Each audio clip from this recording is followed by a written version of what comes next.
សៀលគងភ្នំទូចយំបោកខ្លួនអាឡ័យសង្រែងសោកស្ដាយនិស័យរឿងព្រឹកពីព្រេរឿងខ្ញុំគឺរឿងពេញរែងពេញរែងចំបែខ្សឹបខ្សួលម្នាក់ឯងគិតវែងគិតរកតែថ្លៃអូននៅទីណាអូននៅទីណាអូនបងនឹកស្ទើរសូនស្ទើរសូនស្ទើរសូនចិត្តកាយទ្រមរីងរៃគួស្នេហ៍ឬមិនស្នេ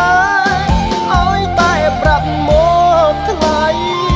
ត្រូវខំមិនធ្វើហេតុអ្វីទៅស្ងាត់ចោលបង